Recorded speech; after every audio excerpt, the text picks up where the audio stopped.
जी हाँ, नमस्कार साथियों, स्वागत है आप सभी का टुडे रोजगार के इस ऑनलाइन प्लेटफॉर्म पर। प्यारे साथियों, हमारी क्लासेस चल रही थी बीए के सेकंड सेमेस्टर के लिए। हिस्ट्री की क्लासेस चल रही थी, रेगुलर आपको क्लासेस देखने को मिल रही है और जल्द ही आपका जो पूरा का पूरा सिलेबस है उसको कवर करवा दिया जाएगा। आज हमारी जो है थर्ड यूनिट की जो है क्लास रहने वाली है। इसके अंदर हम आपकी वियना कांग्रेस, मेटरनिक व्यवस्था, 1848 की क्रांति, इटली जर्मनी एकीकरण और पूर्वी समस्या, इनके बारे में बात करेंगे, जो कि आपके यूनिट नंबर 3 के अंदर दे रखी है और विस्तार से बात करने वाले हैं। एक भी क्वेश्चन इनसे बाहर नहीं जाने वाला है, चाहे आप एमसीक्यू वाला ले लो, रेगिस्तान वाला ले लो, चाहे आपके लॉन्ग क्वेश्चन ले लो, सारे के सारे क्वेश्चन यहीं से देखने को मिलने वाले हैं। तो विश्वास के साथ जुड़िएगा। चैनल पर पहली बार विजिट किया है, सब्सक्राइब जरूर करिएगा। यदि आपको इन क्लासेस की पीडीएफ चाहिए तो टुडे रोजगार के नाम से टेलीग्राम चैनल है, वहां पर जाकर के टेलीग्राम चैनल को ज्वाइन कर लीजिएगा। वहां पर आपको पीडीएफ देखने को मिल जाएगी एग्जाम से 24 घंटे पहले। देखिए, बात करते हैं आज की इस क्लास की। देखिए, वियना कांग्रेस की हम बात करें तो इसकी जो है इसका आयोजन कब किया गया? वियना कांग्रेस का 1814-15 के अंदर इसका जो है आयोजन हुआ था। देखिए किस प्रकार से इसकी पृष्ठभूमि और इसका उद्देश्य देखने को मिलता है। देखिए, नेपोलियन जो बोनापार्ट है, बोनापार्ट के पतन के बाद यूरोप में जो है यूरोप में राजनीतिक अस्थिरता उत्पन्न हो गई।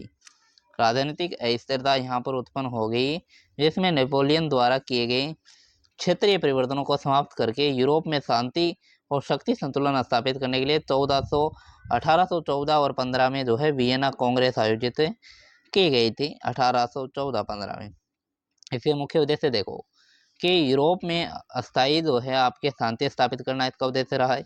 नेपोलियन द्वारा किए गए राजनीतिक परिवर्तनों को समाप्त करना रहा है। यूरोप में शांत जो है आपके शक्ति संतुलन स्थापित करना इसका रहा है। पुराने राजवंशों को पुनः सत्ता में स्थापित करना रहा और फ्रांस के को जो है नियंत्रित जो है रखना इसके अंदर रहा है।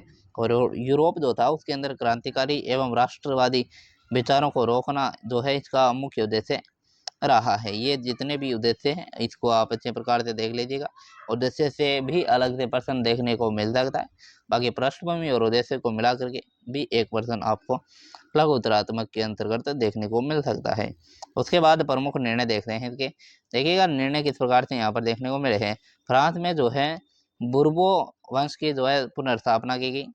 नीदरलैंड से आपके जो है नीदरलैंड्स और बेल्जियम को मिलाकर एक राज्य बनाया गया था। जर्मनी के 39 राज्यों का जर्मन परिसंघ बनाया गया। ऑस्ट्रेलिया को इटली के अनेक क्षेत्रों पर अधिकार मिला। रूस को पोलैंड का बड़ा भाग यहाँ पर देखने को मिला था। ब्रिटेन को कुछ जो है सामरिक एवं औपनिवेशिक लाभ यहाँ पर प्राप्त हो चुके थे। अब बात करते हैं निष्कर्ष की। इसके निष्कर्ष किस प्रकार से देखने को मिलता है तो देखिएगा, निष्कर्ष यहाँ पर वियना कांग्रेस ने यूरोप में लगभग 4 दशकों तक राजनीतिक स्थिरता बनाए रखने का प्रयास यहाँ पर किया, लेकिन उसने जो है राष्ट्रवाद और उदारवाद की शक्तियों को दबाने की कोशिश की, जो आगे चल करके 1830 और 1848 की क्रांतियों का जो है कारण यहाँ पर देखने को मिला है। यानी 1830 और 1848 की जो क्रांति हुई थी उसका ये कारण बना। अब आगे बात करते हैं वियना कांग्रेस के प्रमुख सिद्धांत क्या रहे हैं। इनके प्रमुख सिद्धांत देखिएगा कि वियना कांग्रेस की व्यवस्था पुनः 3 सिद्धांतों पर आधारित थी। किस प्रकार से देखिएगा, वैधता का सिद्धांत था, शक्ति संतुलन का सिद्धांत था और क्षतिपूर्ति का सिद्धांत था। वैधता का सिद्धांत किस प्रकार से था देखिएगा कि क्रांति के कारण जिन पुराने राजवंशों को सत्ता से हटाया गया था उन्हें पुनः सत्ता में स्थापित करना इनका जो है वैधता का सिद्धांत था। और शक्ति संतुलन का सिद्धांत किस प्रकार से था देखिएगा कि किसी एक देश को इतना शक्तिशाली न बनने देना कि वह पूरे यूरोप पर प्रभुत्व स्थापित कर सके, ये भी शक्ति संतुलन का सिद्धांत था। और क्षतिपूर्ति का सिद्धांत ये था कि नेपोलियन युद्धों में जिन शक्तियों ने महत्वपूर्ण भूमिका निभाई थी उन्हें क्षेत्रीय लाभ देकर क्षतिपूर्ति करना इनका जो है क्षतिपूर्ति का सिद्धांत देखने को मिला। ये 3 प्रमुख सिद्धांत है जो कि वियना कांग्रेस के प्रमुख सिद्धांतों के अंतर्गत आते हैं। अब हम बात करेंगे वियना कांग्रेस की उपलब्धियां और उनके दोष क्या रहे हैं। उपलब्धियों की बात करें तो उन्होंने जो है यूरोप में कुछ समय के लिए शांति स्थापित की, यानी यूरोप के अंदर इनके द्वारा शांति स्थापित की गई थी। और फ्रांस की शक्तियों पर इनके द्वारा निरंकुश या फिर नियंत्रण इनके द्वारा किया गया था। और आपके जो है यूरोप में शक्ति संतुलन स्थापित करने का इनके द्वारा प्रयास भी किया गया। ये इनकी उपलब्धियां देखने को मिली। लेकिन दोस्त देखिएगा, यहाँ पर जनता की जो राष्ट्रीय भावना थी उनकी यहाँ पर उपेक्षा हुई थी और उदारवाद और लोकतंत्र को यहाँ पर पूर्णतः दबाया गया था और इटली और जर्मनी को राजनीतिक रूप से विभाजित यहाँ पर रखा गया था। ये इनके प्रमुख दोष देखने को मिले हैं। तो कुछ उपलब्धियाँ तो है, तो कुछ दोष भी यहाँ पर देखने को मिले हैं, जिनके बारे में हमने बात कर ली है। आगे हम बात करते हैं आपके मेटरनिक की। मेटरनिक व्यवस्था क्या है? देखो, मेटरनिक व्यवस्था जो है ऑस्ट्रेलिया के चांसलर क्लेमेंस वॉन मेटरनिक ने 1815 के बाद यूरोप में रूढ़िवादी राजनीतिक व्यवस्था स्थापित करने का प्रयास यहाँ पर किया।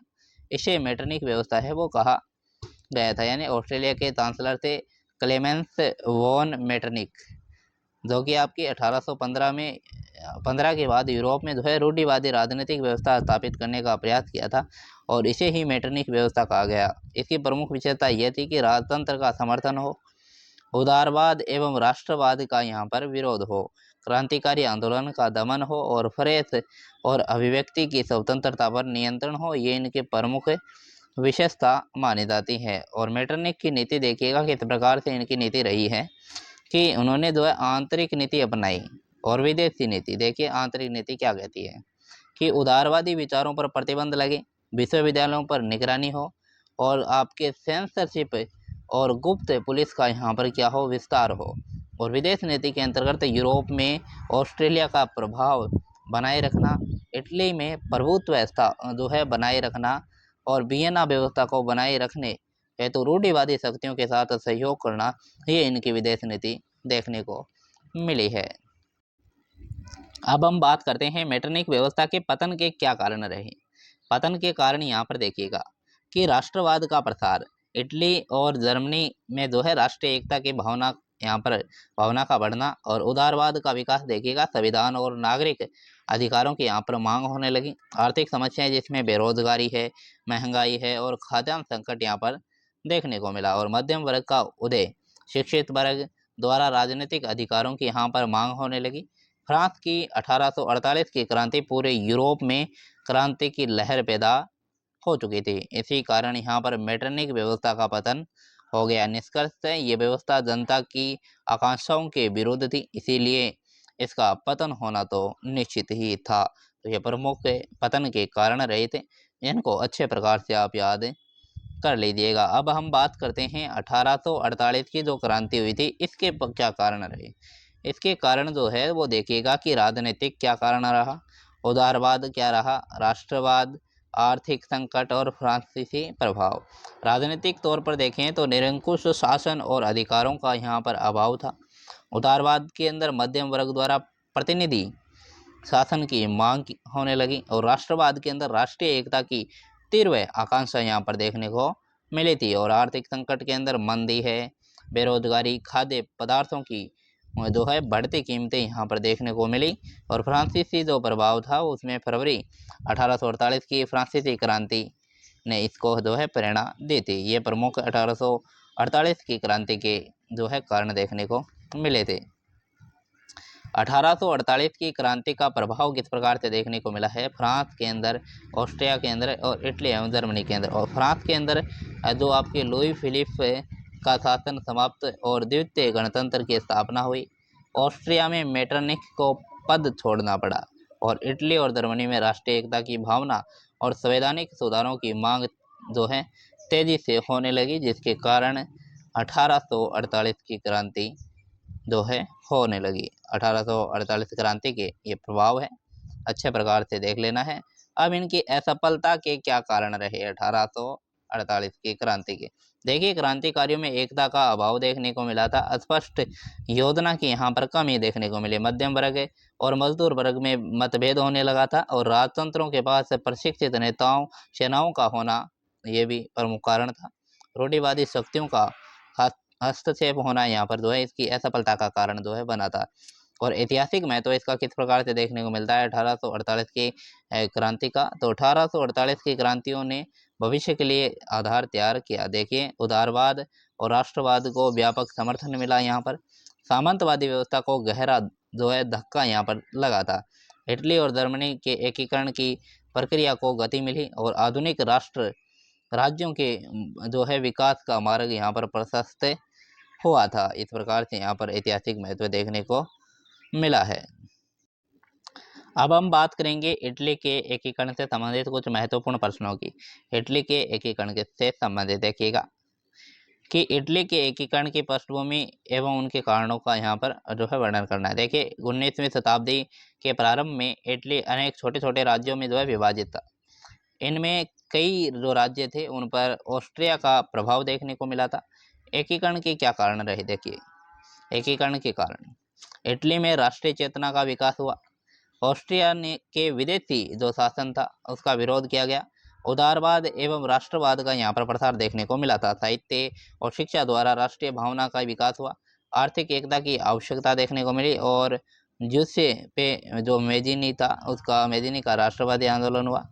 और जो आपके काउर की जो है कूटनीति देखने को मिली और गेरिबाल्डी के सैन्य अभियान यहाँ पर देखने को मिले और आपके सार्डिनिया और पिडमोंट का नेतृत्व यहाँ पर देखने को मिला। ये प्रमुख एकीकरण के कारण देखने को मिले थे।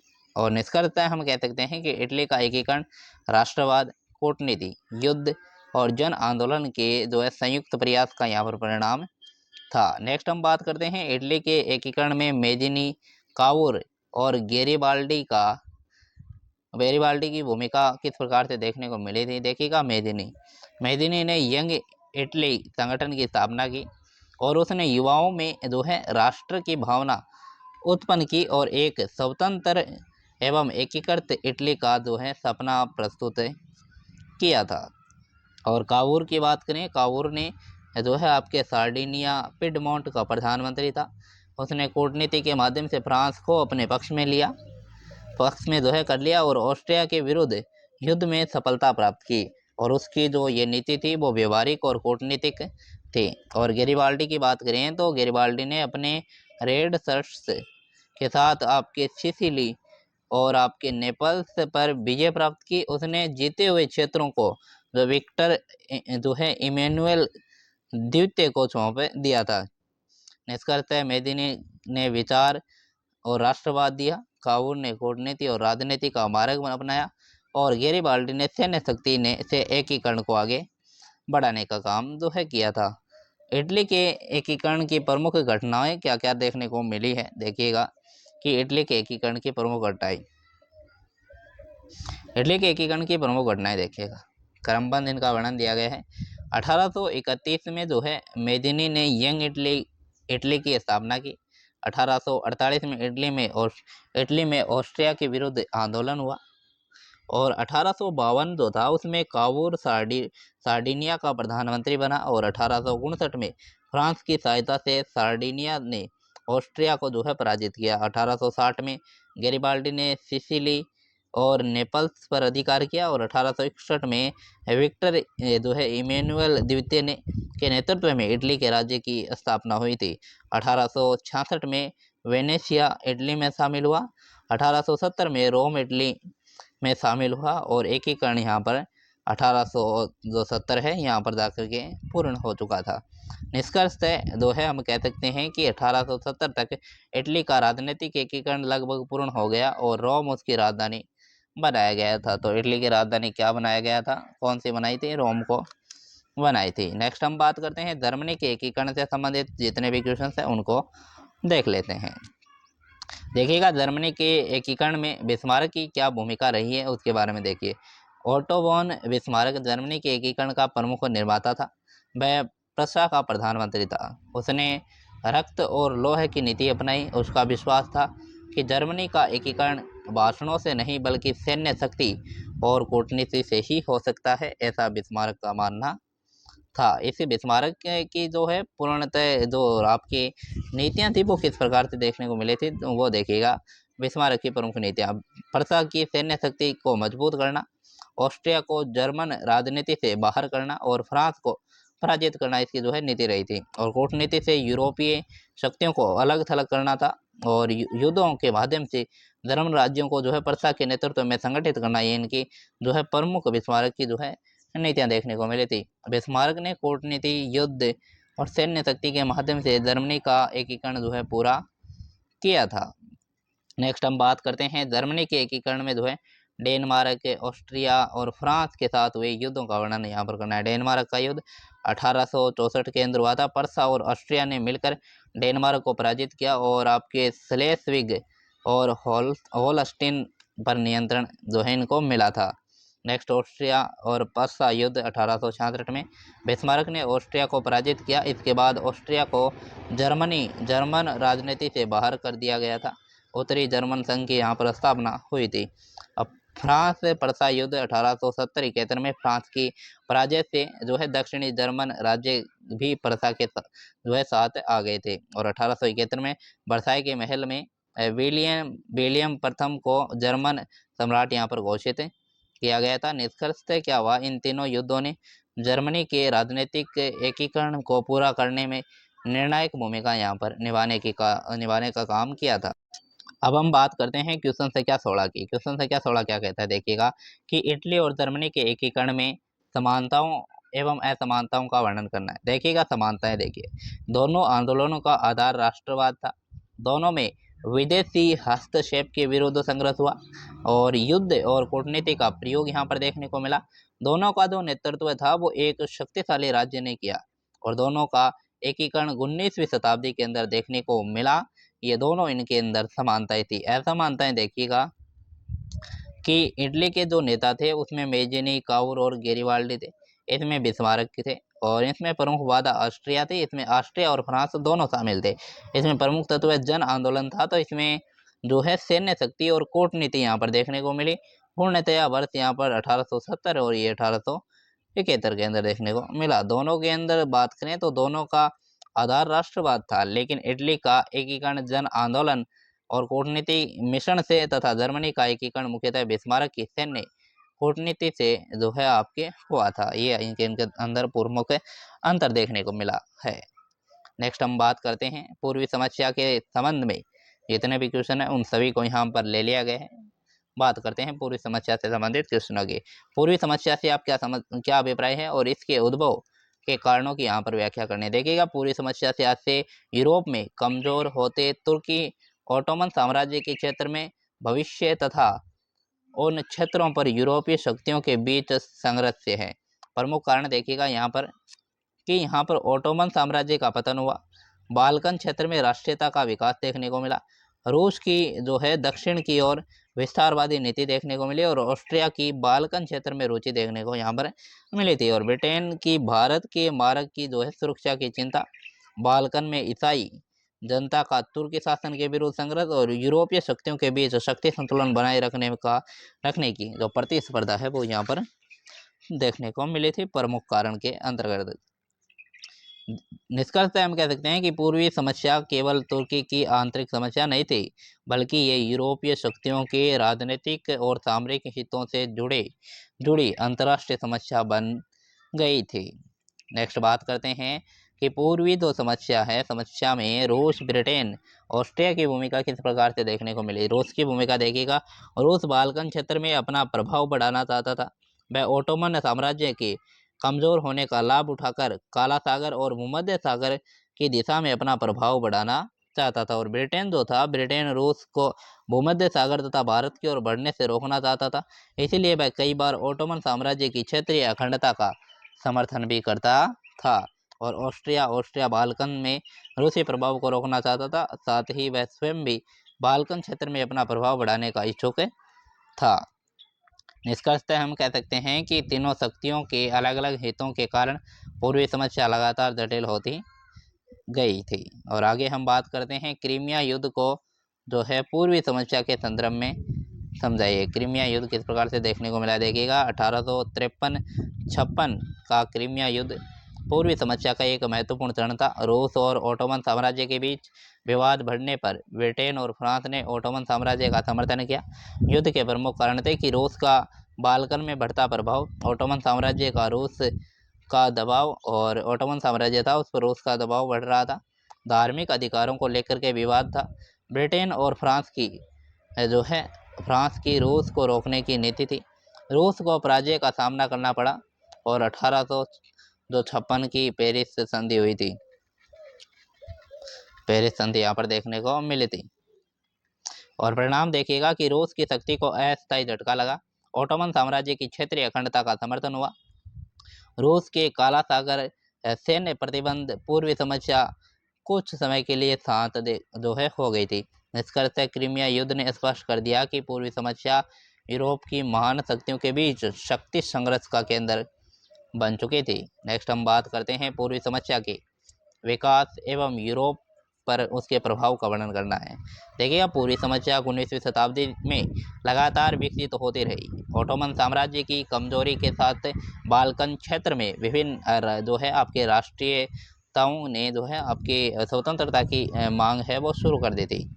प्रमुख घटनाएं यूनान का स्वतंत्रता संघर्ष, क्रीमिया युद्ध, बाल्कन में राष्ट्रवादी आंदोलन का विकास, रूस तुर्की युद्ध, बर्लिन कांग्रेस यहाँ पर देखने को मिले हैं। प्रमुख घटनाओं के अंदर यूरोप का प्रभाव किस प्रकार से देखने को मिला, रूस और ऑस्ट्रिया के बीच तनाव, बाल्कन राष्ट्रवाद को प्रोत्साहन यहाँ पर मिला और महान शक्तियों के बीच शक्ति संघर्ष, सैन्य गुटबंदी और अविश्वास का यहाँ पर जो है अविश्वास देखने को मिला था। नेक्स्ट यहाँ पर देखिएगा कि निष्कर्षतः पूर्वी समस्या जो है 19वीं शताब्दी की यूरोपीय राजनीति की सबसे जटिल समस्याओं में से एक थी। इसने राष्ट्रवाद, साम्राज्यवाद और महान शक्तियों की प्रतिस्पर्धा को बढ़ावा दिया। आगे चलकर यूरोप में जो है आपके बड़े संघर्षों की पृष्ठभूमि तैयार की थी। ये जो है आपके यूनिट नंबर 3 के जितने भी क्वेश्चंस बन सकते थे सारे के सारे इस वीडियो के अंदर इंक्लूड कर लिए गए। उम्मीद करते हैं आपको वीडियो अच्छा लगा होगा। वीडियो अच्छा लगा है तो शेयर ज़रूर करिएगा। चैनल पर पहली बार विजिट किया है सब्सक्राइब कर लीजिएगा। एमजेएसयू से रिलेटेड तमाम अपडेट आपको यहाँ पर दी जाती है। साथ ही एमजेएसयू के जितने भी जो आपके सेमेस्टर लगते हैं उन सभी की क्लासेज भी आपको यहाँ पर प्रोवाइड करवाई जाती है। तो आज का ये वीडियो आपको कैसा लगा कमेंट करिएगा। मिलेंगे अगली क्लास में, तब तक के लिए जय हिंद जय भारत।